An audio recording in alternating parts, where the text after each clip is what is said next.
Hello children, how are you all? Hope you all are doing well at home. Children, in previous class I told you about desert, the hot desert Sahara. In Sahara is located in Africa continent. Okay? And the climate of the Sahara desert is scorching hot and parched dry.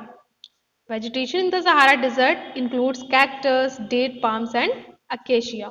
Okay, children. So today we are going to learn the second part of the desert, that is life in the desert topic, the cold desert, Ladakh.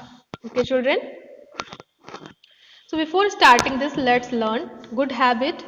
I told you yesterday's class that we all should avoid junk food. Children, in place of junk food, we all should have a proper diet every day because junk food is very injurious to health and good diet is very necessary for our development and growth. So it contains pulses, rice, chapatis, fruits, milk, and a plenty of water. So we all should have a good habit to eat proper healthy food.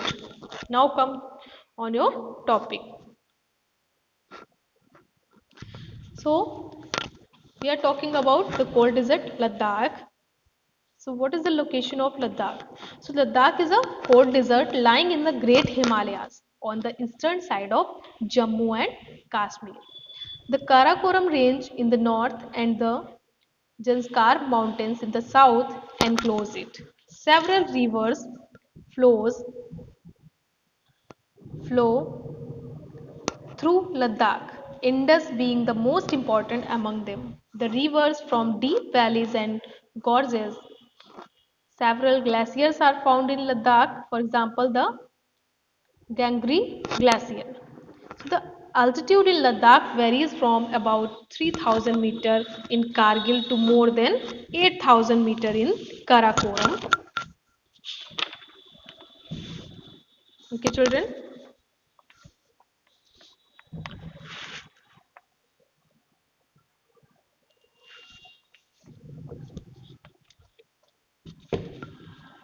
The climate is extremely cold due to high altitude and dry. The air at this altitude is so thin and the heat of the sun can be felt intensely.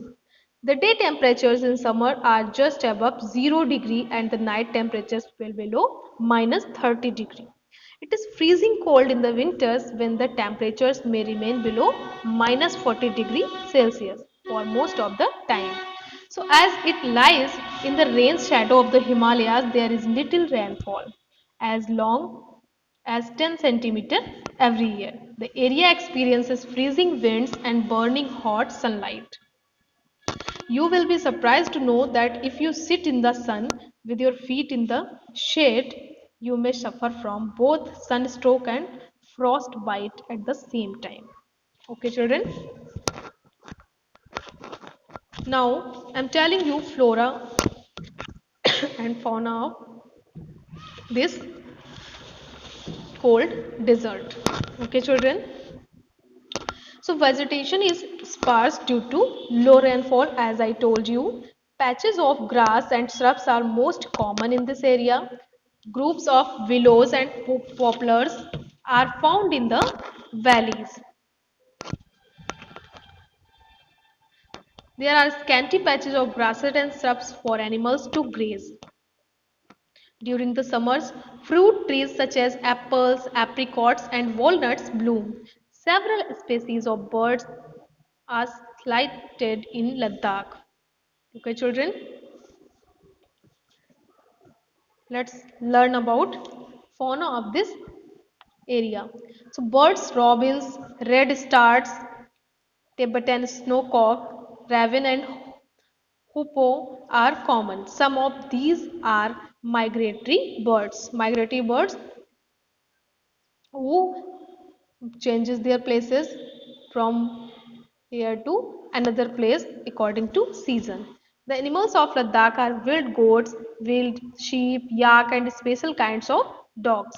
The animals are reared to provide for the milk, meat, and hides, the skin. Yak's milk is used to make cheese and butter, and the hair of the sheep and goat is used to make woolens. Okay, children. Now I am going to tell you life of the people on cold desert.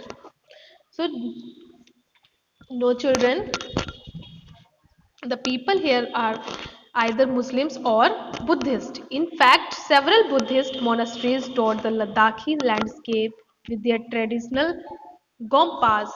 Some famous monasteries are Hemis, Thikse, Si, and Lamairu. In the summer season, the people are busy cultivating barley, potatoes, peas, beans, and turnip. The climate in winter months is so harsh that people keep themselves engaged in festivities and ceremonies. The women are very hardworking there. They work not only in the house and fields but also manage a small business and shops. Leh, the capital of Ladakh, is well connected both by road and air. The National Highway 1A connects Leh to Kashmir Valley through the Zojila Pass. Can you name some more passes in your Himalayas? So tourism is a major activity with several tourists streaming in from within India and abroad. Visits to the Compass, treks to see the meadows and glaciers, witnessing ceremonies and festivities are important activities of the Ladakh. Life of people is undergoing change due to modernization, but the people of Ladakh have over the centuries learned to live in balance and harmony with nature. So, due to scarcity of resources like water and fuel, they are used with reverence and care. Nothing is discarded or wasted there. It's a good habit, children. We all should use recycle pro- products also. We also try to recycle all the products. Children, we should not cut the trees. We should protect them because they are very valuable for us. Now revise this concept, read the chapter and try to complete all exercise related to this concept in your fair notebook. Thank you children. Have a great day.